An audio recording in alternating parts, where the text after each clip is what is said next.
بسم الله الرحمن الرحيم وأطيعوا الله والرسول لعلكم ترحمون وسارعوا إلى مغفرة من ربكم وجنة عرضها السماوات والأرض أعدت للمتقين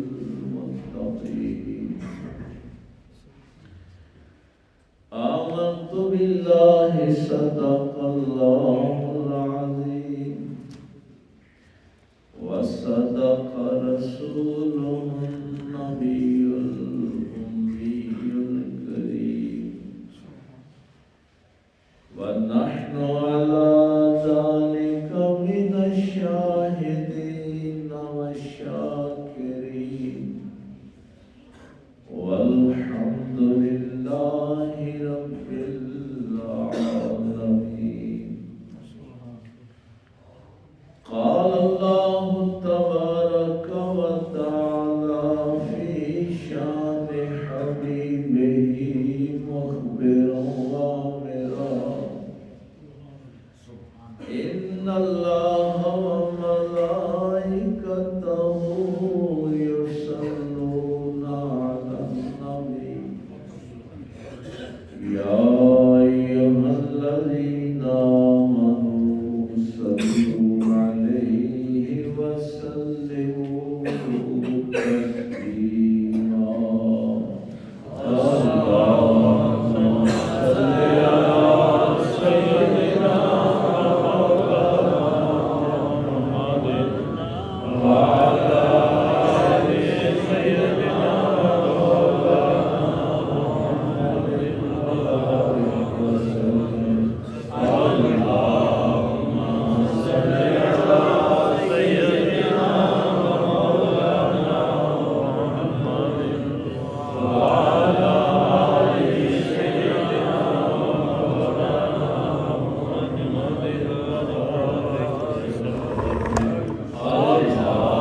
اللهم صل على سيدنا مولانا محمد وعلى آل سيدنا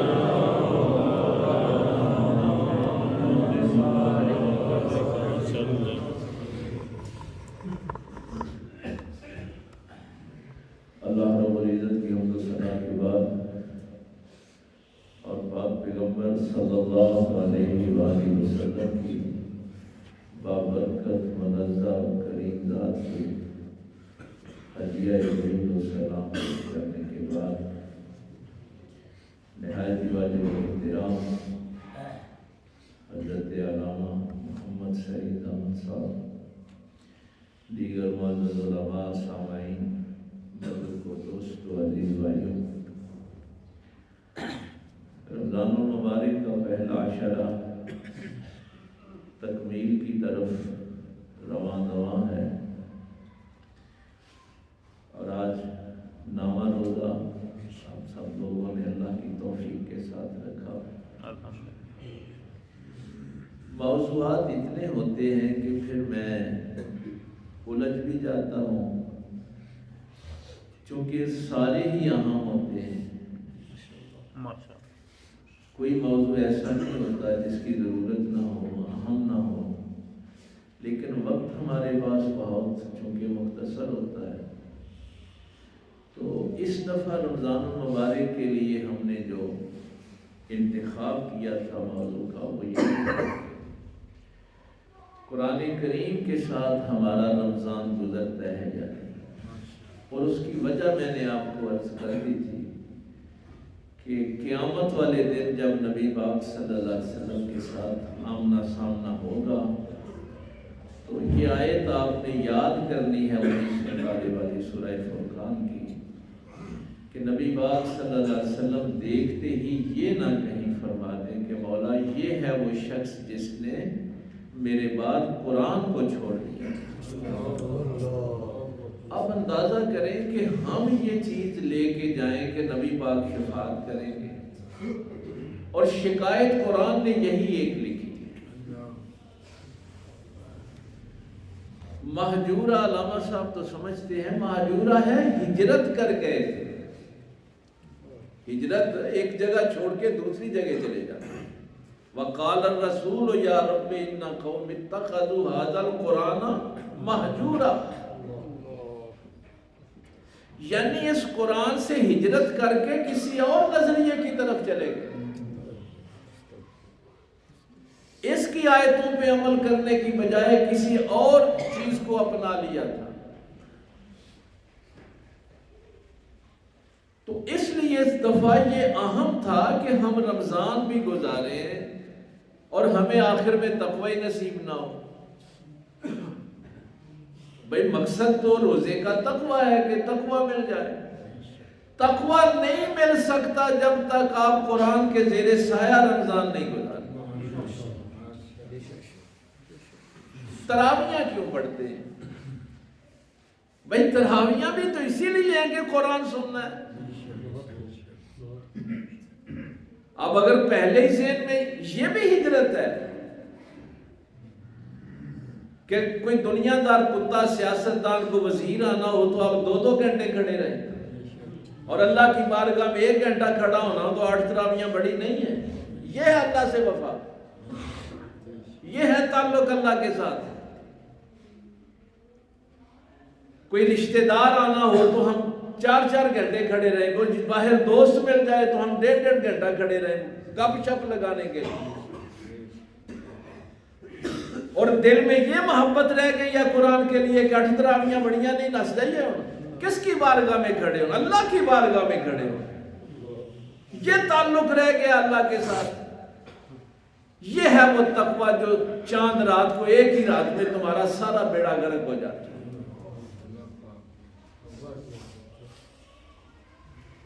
وفا پتہ کسے کہتے ہیں؟ وفا کا لفظ ہی اللہ کے لیے، بندے کا جو اللہ کے ساتھ عہد ہے نا، اس عہد کو پورا کرنے کا نام وفا ہے۔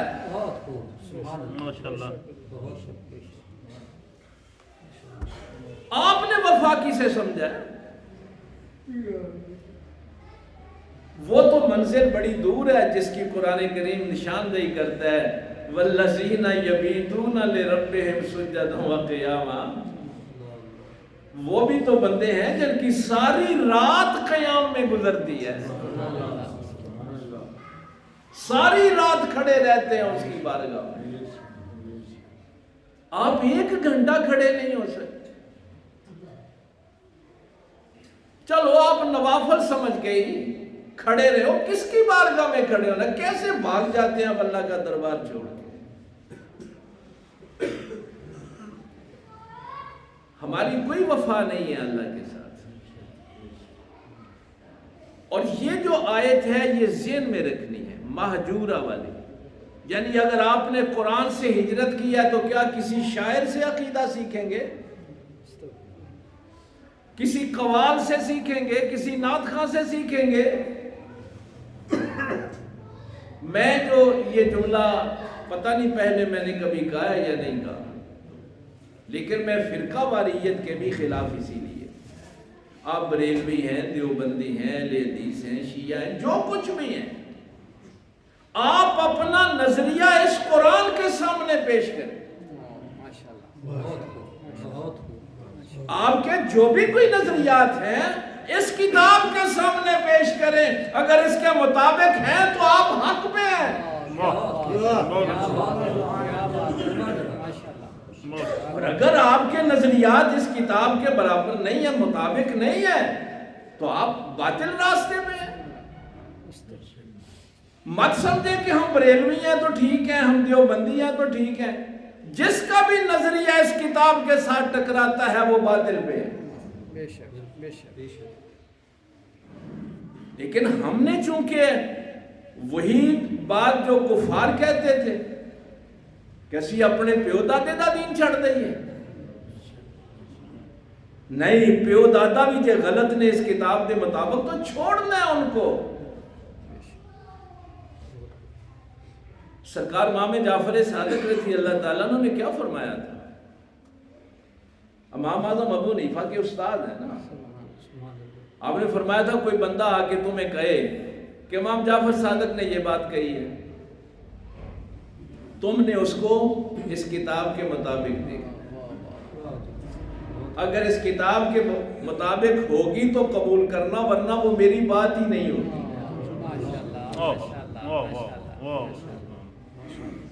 فلاں شاعر نے یہ کہا، فلاں پیر نے یہ کہا، فلاں قوال نے، وہ ہم نے نظریات لیے کہاں سے ہیں؟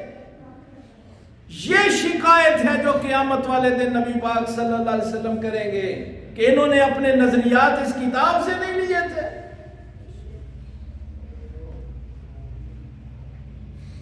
چھوڑے اس بات کو کہ کون ہے، کوئی سنی ہے، شیعہ، دیوبندی یا وہابی، نہیں، اس بات سے کوئی غرض نہیں ہے۔ اس قرآن نے کسی فرقے کا ذکر نہیں کیا، اس قرآن نے امت کا ذکر کیا۔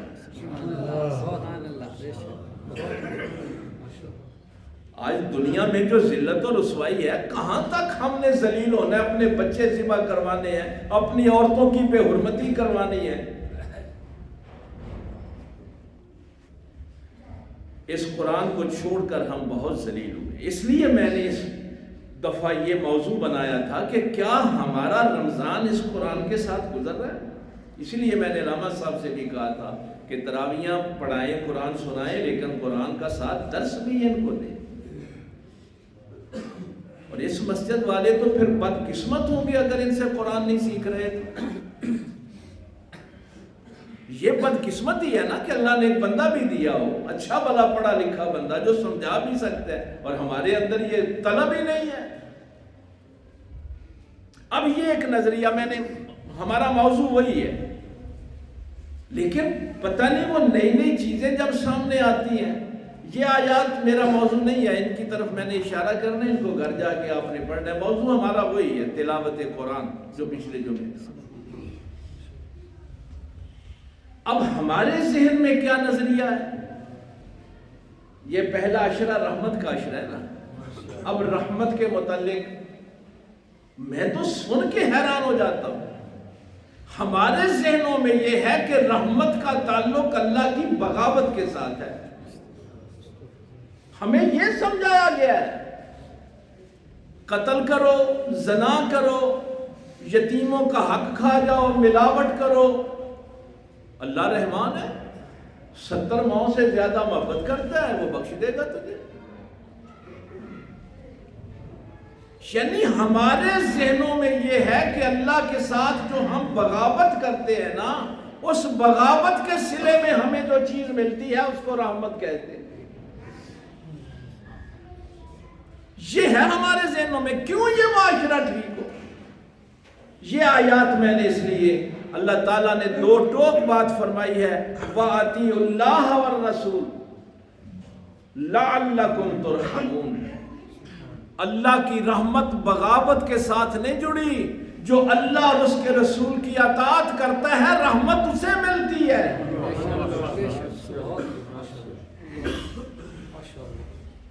یہ نظریہ تمہیں کس نے دے دیا؟ اگر یہی نظریہ تھا تو غزوہ بدر میں ابو جہل کو مارنے کی کیا ضرورت تھی؟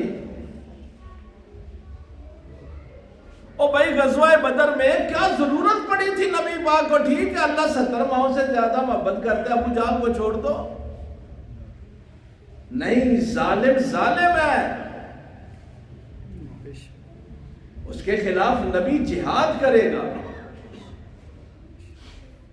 رحمت کا تعلق قرآن کیا کہہ رہا ہے؟ جو اللہ کی اطاعت کرتا ہے، اس کے رسول کی اطاعت کرتا ہے، رحمت اسے ملتی ہے۔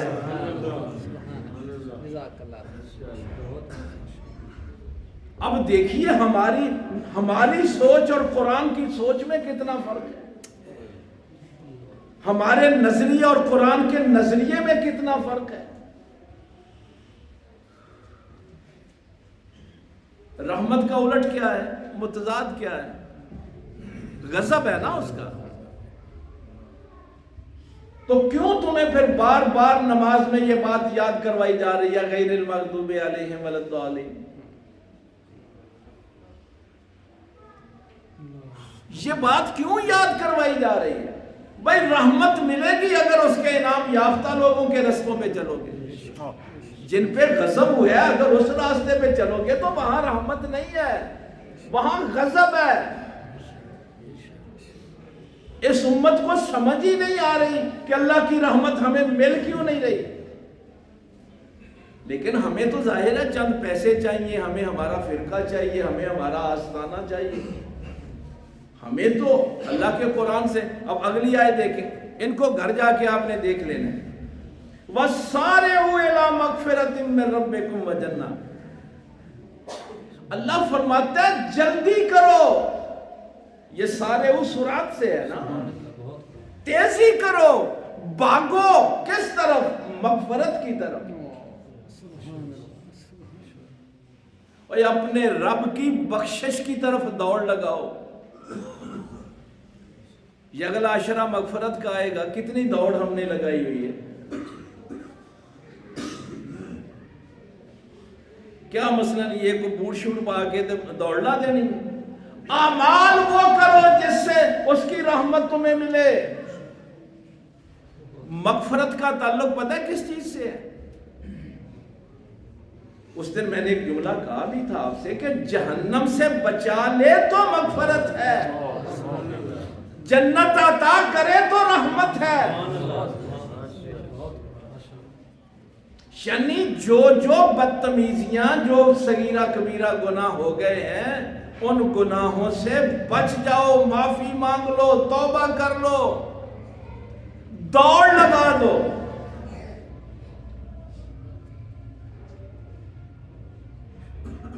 اور جنت کی طرف دوڑ لگا. کس جنت کی طرف؟ عرضها السماوات والارض. جس کا عرض جو ہے, جس کی چوڑائی جو ہے وہ آسمانوں اور زمین کے برابر ہے.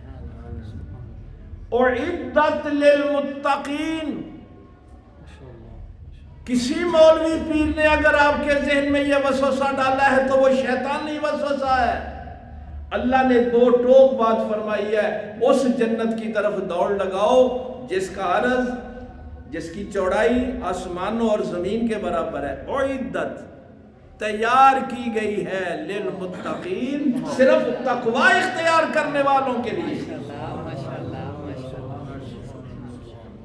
جنت کس کے لیے؟ مجرموں کے لیے نہیں اس نے تیار کی. جنت اس نے تقوی اختیار کرنے والوں کے لیے تیار کی ہے. جب تک ہماری رائے, ہمارے نظریات, ہمارے عقائد اس کتاب کے ساتھ نہیں ملتے, ہمیں اللہ کی رحمت اور مغفرت کیسے ملے؟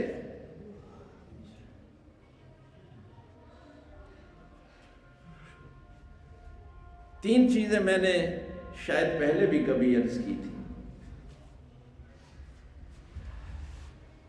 وہ چونکہ ہمارے تصوف کی دنیا میں ہمارے بزرگان دین نے یہ کلیہ بتایا ہے کہ صبح جب اٹھتے ہو, پہلے تو مجھے یہ نہیں پتا کہ کتنے لوگوں کو بیدار ہونے کی دعا آتی ہو.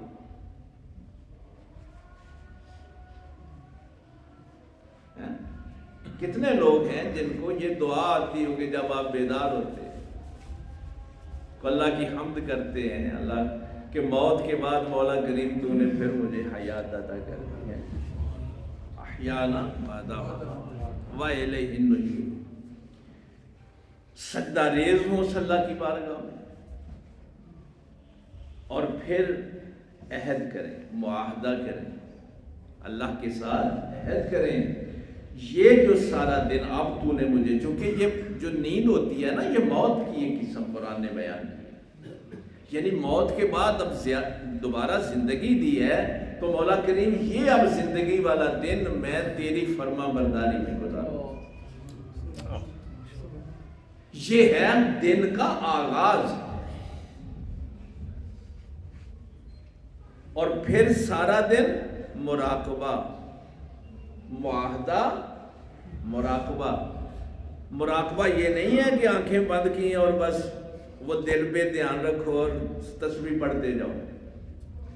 میرے خواجہ غریب نواز خواجہ معین الدین چشتی اجمیری رحمہ اللہ سرکار نے فرمایا مراقبہ سارا دن اس معاہدے کا دھیان رکھنا کہیں کوئی بے وفائی نہ ہو جائے اللہ کے ساتھ.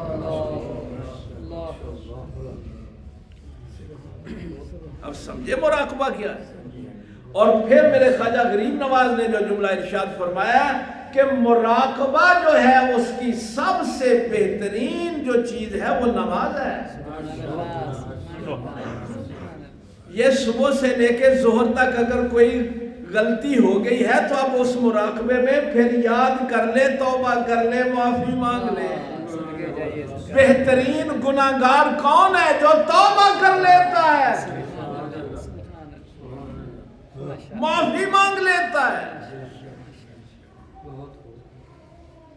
پھر ظہر سے عصر تک اگر کوئی ہو گئی ہے کمی بیشی تو انسان ہے پھر مراقبے کا ٹائم دیا عصر کے وقت. یہ 5 اوقات مراقبے کے لیے دیے ہیں. اور پھر جب بستر پہ لیٹتا ہے تو پھر محاسبہ کر. یہ ہے وہ طریقہ جس سے تو کبھی اپنے اللہ کی بے وفائی نہیں کرے گا. اگر کہیں ادھر ادھر رخ ہو جائے گا تو پھر پلٹ آئے گا. ان کے لیے جنت تیار کی ہے اللہ نے.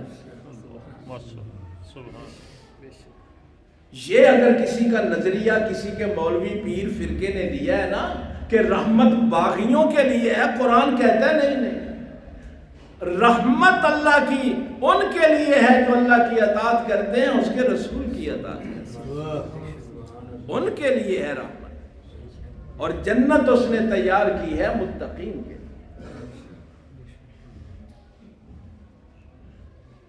تو خدا کے لیے یہ آیت ہمیشہ ذہن میں رکھیں کہ جب قیامت والے دن نبی پاک صلی اللہ علیہ وسلم کے ساتھ آمنا سامنا ہو تو ہماری شکایت نہ لگے کہ ہم اس قرآن کو چھوڑ کے کہیں اور ہجرت کر گئے تھے.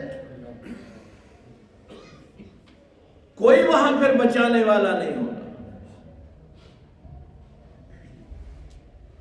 تو وہ جو ہم آیت سیکھ رہے تھے اور آگے پھر ان کی نشانیاں بیان ہوئی ہیں. الذین ينفقون فی السراء والضراء والکاظمین الغیظ والعافین عن الناس. یہ متقین کی آگے پھر نشانیاں بیان ہوئی ہیں. ویسے ایک کام جو ہے, ایک تو یہ میں نے آپ کو بتا دیا نا, کم از کم رمضان شریف میں یہ اپنی عادت بنا لیں, صبح اللہ سے معاہدہ کریں, پھر سارا دن مراقبے میں گزاریں. اگر نہیں تو کم از کم 5 وقت کی نماز میں تو مراقبہ کریں نا. خواجہ غریب نواز فرمایا کرتے تھے نماز سے بڑا مراقبہ کوئی نہیں, اس سے بڑا مراقبہ کوئی نہیں. اور ایک میں رمضان مبارک میں یہ بات ضرور عرض کروں, یہ انتظار نہ کریں رمضان کے آخر میں. ہر روز جتنی آپ کو توفیق ہے صدقہ کر کے کسی بندہ مومن کا دل خوش کریں, شاد کریں کسی ایمان والے کا دل.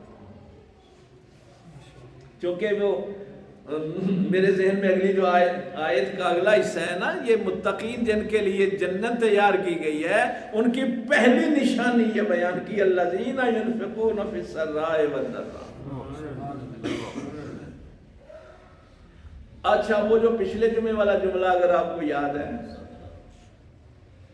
اب آپ کہیں گے کہ صدقہ تو پھر وہ دینا جس کے پاس پیسے ہیں. یہ بھی تو مصیبت ہے نا. ہماری سوچ بڑی چھوٹی ہو گئی ہے کہ بھئی پیسے کو دانے ہون گے تے کھجوراں ہون گی تے کہے نو کچھ دان. میں نے آپ سے کیا کہا تھا, سب سے چھوٹا جو گھٹیا رزق ہے وہ دولت ہے. قرآن کریم پتہ کیا کہتا ہے, قرآن سے نظریات لینا. قرآن کہتا ہے قول معروف و مغفرۃ خیر من صدقۃ یتبعها اذى. ماشاءاللہ. وہ ایک میٹھا بول جس سے کسی بندے کا دل خوش ہو جائے. نعرہ تکبیر, نعرہ رسالت, نعرہ حیدری, حضور قبلہ عالم, آستانہ عالیہ ننگل شریف. یہ بھی صدقہ ہے. اپنے مسلمان بھائی کو دیکھ کے مسکرانا بھی صدقہ ہے. سلام کریں اپنے بھائیوں کو, اچھا جملہ زبان سے نکال دیں, کسی بیمار کی عیادت کرائیں, روٹین بنائیں زندگی کی. تمہیں کس نے بتایا ہے کہ صرف دولت ہی ہوگی تو تمہارے کام آئے گی؟ کسی کو ہاسپٹل تک چھوڑ آئیں, کسی بوڑھے کے پاس بیٹھ جائیں. اگر گھر میں ماں باپ ہیں تو ان کا سب سے زیادہ حق ہے. روز ایک گل سنانا, اگلے دن یہ نہیں آکھنا کہ ابا جی کل بھی سنائی کی, روئی دیڑی تو ایک ہی گل سنا دے رہی تھے. پھر پاویں سارا دن بھی نفل پڑھتے رہے, جب ابا جی نے ایک گل آکھی تو پھر وہ بات قبول کوئی نہیں ہوتی, کیونکہ ان کا دل خوش کرنا ہے نا. ایک بات آپ نے ابے کی 1000 مرتبہ بھی سنی ہے نا, اب آپ جا کے بیٹھے ہیں آج پھر وہی بات شروع کر دی, تو اس توجہ سے سننی ہے جیسے پہلی مرتبہ سن رہے.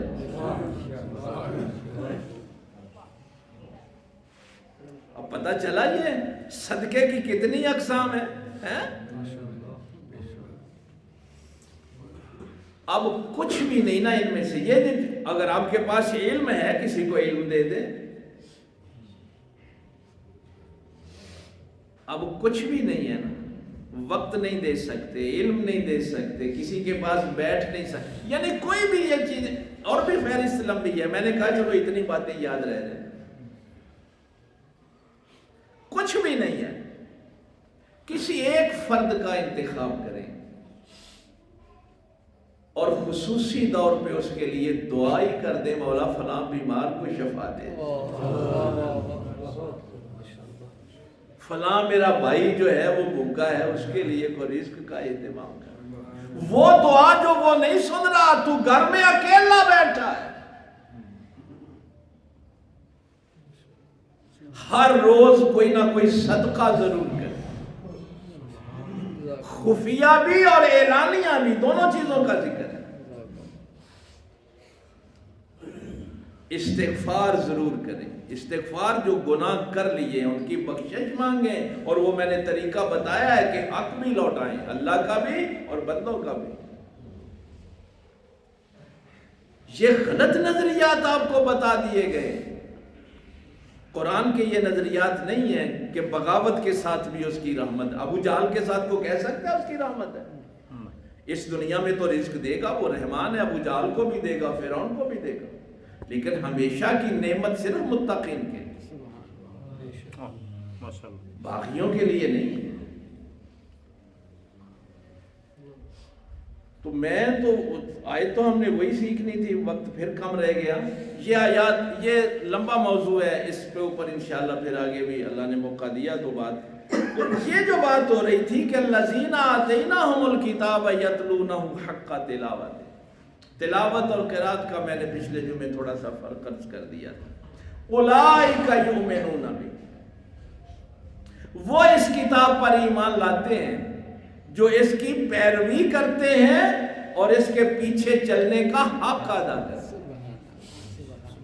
وَمَن يَكْفُرْ بِهِ فَأُولَئِكَ هُمُ الْخَاسِرُونَ, اور جو ایسا نہیں کرتے, تکفیر کرتے ہیں, انکار کرتے ہیں, وہ گھاٹا پانے والے. آج امت اگر گھاٹا پا رہی ہے تو اس کی وجہ یہ ہے کہ قرآن کی پیروی نہیں. تو سرکار امام جعفر صادق رضی اللہ تعالیٰ عنہ فرماتے ہیں کہ تلاوت کا پہلا درجہ پتہ کیا ہے؟ یرتلون آیات, اس کو ترتیل کے ساتھ پڑھا جائے. اس کی آیتوں کو ترتیل کے ساتھ. ترتیل ایک آپ کو یہ علماء بتاتے ہیں تجوید کی ایک قسم کہ مخارج کیسے ادا کرنے ہیں, سین کی آواز کیا ہوگی, صاد کی کیا ہوگی, زال کی کیا ہوگی, زے کی کیا ہوگی.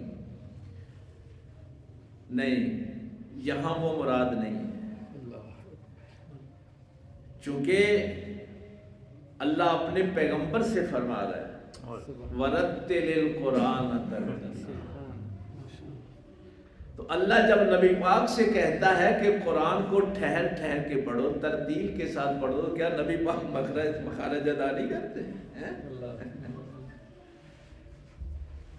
سرکار سے بہتر کون مخارج ادا؟ سرکار سے بہتر قرآن۔ بھائی قرآن کا اور نبی پاک کا تعلق اسم اور مسمہ کا ہے۔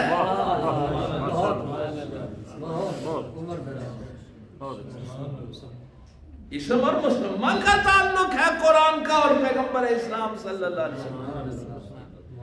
اب جب اللہ ان سے فرمائے وَرَتِّلِ الْقُرْآنَ تَرْتِيلًا، تو امام فرماتے ہیں اس کا یہاں مقصد یہ ہے کہ اتنا ٹھہر ٹھہر کر پڑھو کہ ہر معنی واضح ہو جائے۔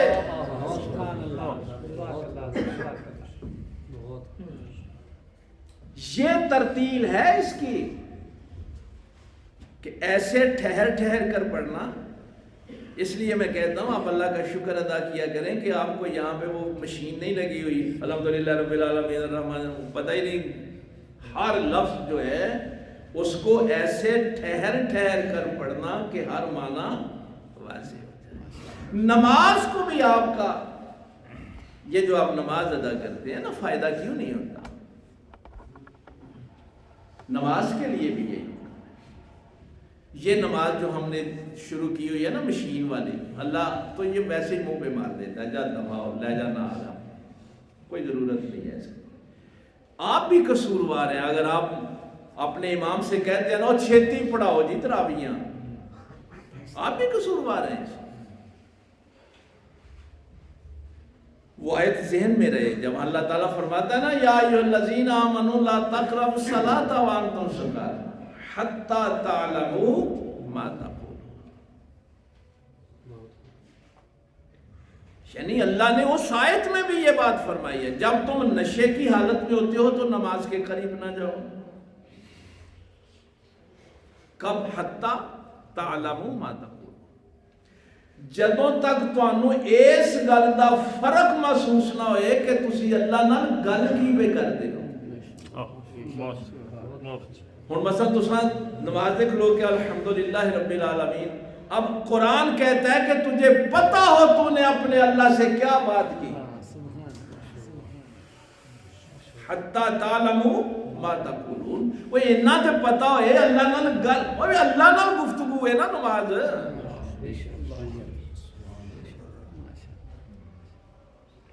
ہاں نماز کو کبھی، وہی میں نے جو کہا کہ نماز مراقبہ ہے، آگے الرحمن الرحیم پڑھنا ہے تو پتا ہو رحمان اس دنیا کے لیے ہے، رحیم آخرت کے لیے ہے۔ یہاں ہر نعمت چھین لے گا، جو دیا ہے لے لے گا، ایون کہ آخر میں یہ جسم بھی واپس لے لے گا، لیکن یہاں کی دی ہوئی نعمتوں کا قیامت والے دن حساب لے گا، اور وہاں رحیم ہوگا، دائمی پھر نعمتیں دے گا جو نہ ختم ہونے والی۔ وَالْآخِرَةُ خَيْرٌ وَأَبْقَىٰ، وہ نعمتیں باقی رہنے والی ہیں، وہ پھر تم سے کوئی چھین نہیں سکے گا۔ اور پھر جب آگے مالک یوم الدین کہے تو کانپ جائے۔ کبھی یہ کیفیت بنی ہے کہ ایک بادشاہ جس کے سامنے میں نے کھڑے ہونا ہے اور زندگی کے ایک ایک لمحے کا حساب دینا ہے، یہ ہے مالک یوم الدین۔ کبھی ایسی نماز نصیب ہوئی ہے؟ اللہ کہتے ہیں ایسی نماز پڑھو۔ تو پہلا درجہ اس کا کیا ہے کہ اس کو ترتیل کے ساتھ ایک ایک لفظ ٹھہر ٹھہر کر پڑھو کہ معنی بالکل واضح ہو جائے۔ اور اس کا دوسرا حق یہ ہے، تلاوت کی بات کر رہے ہیں، حق کا تلاوت پہ سرکار امام جعفر صادق گفتگو فرما رہے ہیں، یتفقہون، پھر اس پہ غور و ترتیل کے ساتھ پڑھو اور پھر اس پہ غور و فکر کرو۔ اللہ نے کیا حکم دیا ہے مجھے؟ کیوں غور و فکر کرو؟ بس اب 2-3 منٹ رہ گئے ہیں، باقی یہ 7 چیزیں ہیں، انشاءاللہ یہ آگے چلتے رہے گا۔ غور و فکر کیوں کرو؟ اس لیے کہ اس کے حکموں پر عمل کر سکو۔ بالکل صحیح، بالکل۔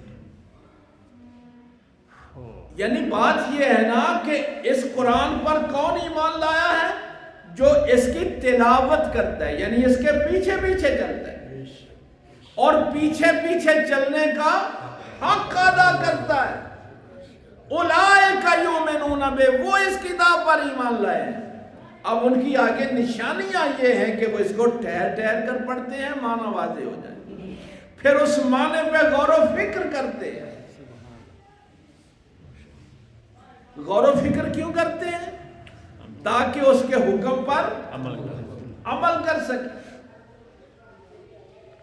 میں ایک جگہ نا درس قرآن پہ جاتا ہوں ماہانہ، تو آج کل یہ بھی ہوتا ہے نا، اے بندہ بڑا جی کیا بات ہے دی، یہ روز سورہ ملک پڑھ کے نہ سنتا ہے۔ میں نے اس سے کہا اگر یہی سورہ ملک قیامت والے دن تیری شکایت کر دے کہ میری کسی آیت پہ اس نے عمل نہیں کیا تھا، تجھے پتا ہے سورہ ملک میں لکھا ہوا کیا ہے؟ تجھے پتا ہے کہ کیا احکام ہے اس میں؟ ایک حکم آپ کو بھی بتا دوں، یہ نہیں ہے کہ سورہ ملک بس وہ رڈا لگایا۔ آج کل یہ بھی ہے، وہ مولوی صاحب پڑھ رہے ہوتے ہیں عشاء کے بعد، پتہ نہیں یہ نظریات کہاں سے لے لیے، باقی مقتدی سن رہے ہوتے ہیں۔ او بھائی سننے کا حکم نہیں ہے، تلاوت کرنے کا حکم، اپنا اپنا پڑھو۔ ایک اس میں پتہ ہے کیا، جا کے پڑھنا سورہ ملک۔ جب جہنمیوں کو جہنم میں پھینکا جا رہا ہوگا تو جہنم کا دروغہ پوچھے گا کیا تمہارے پاس کوئی ڈرانے والا نہیں آیا تھا؟ کوئی تمہیں اللہ کا پیغام دینے والا نہیں آیا تھا؟ تو وہ آگے سے کہیں گے آیا تو تھا لیکن ہم نے اس کی بات غور سے سنی۔ یہ ہے سورہ ملک۔ اگر کوئی بندہ یہ ہر روز پڑھ کے سوئے، اب اس کی زندگی دیکھیں، یعنی آپ نے کیا سمجھا کہ نبی پاک صلی اللہ علیہ وسلم نے فرمایا کہ بات ٹھیک ہے مشین میں ایک بار پڑھ دو سورہ ملک؟ نہیں یار، ایسے نہیں۔ قرآن کو پڑھنا ہے سمجھنے کے لیے، اور سمجھنا ہے عمل کرنے کے لیے۔ آج یہ 3 درجے جو ہیں نا، یہ آپ سیکھ، یہ ہے اس قرآن کی تلاوت۔ جب آپ اس کو سمجھ کے پڑھیں گے، پھر اس کے حکموں کے مطابق عمل کریں گے، پھر چاند رات نو ساڈیاں ماواں بہناں نو کوئی بے حیائی دی تعلیم نہیں دے گا، ساڈے بچے آوارہ گردی تے گانے نہیں سنتے۔ ہم چونکہ رمضان قرآن کے بغیر گزارتے ہیں، اس لیے ہمیں وہ تقوی نصیب نہیں ہوتا جن کے لیے اللہ نے جنت تیار کر ہے۔ باقی انشاءاللہ اگلے جمعے اس پہ مزید گفتگو کرے گا۔ ابھی اس کی 6-7 چیزیں اور ہیں۔ آخری میں چلو کئی دفعہ ہوتا ہے کسی ایک جملے سے کسی کو فائدہ ہو جائے، یہ چیزیں بیان کرتے کرتے آخر میں سرکار امام جعفر صادق نے ایک جملہ ارشاد فرمایا، ما ہوا واللہ، اللہ کی قسم اس نے اس کتاب کی تلاوت نہیں کی۔ اب آپ کہیں گے کہ ہاں 2 قرآن شریف پڑھ لے، 3 پڑھ لے، 4 پڑھ لے، 10 پڑھ لے۔ اللہ کی قسم اٹھا کے کہا، اللہ کی قسم اس نے اس کتاب کی تلاوت نہیں کی۔ جس نے اس کی آیتوں کو تو حفظ کیا اور اس کے حکموں کو پامال کر دیا۔ اللہ کے حکموں کا پامال کیا باہر جا کے، اللہ کی قسم اس نے اس کتاب کی تلاوت نہیں۔ ان کی شکایت قیامت والے دن۔ تو کوشش کریں اس دفعہ آپ، میں نے پچھلے جمعے بھی کہا تھا، ایک رکوع پورے مہینے میں پڑھیں، تلاوت کریں، اس کے احکامات پہ عمل کریں۔ اللہ تعالیٰ عمل کی توفیق دے۔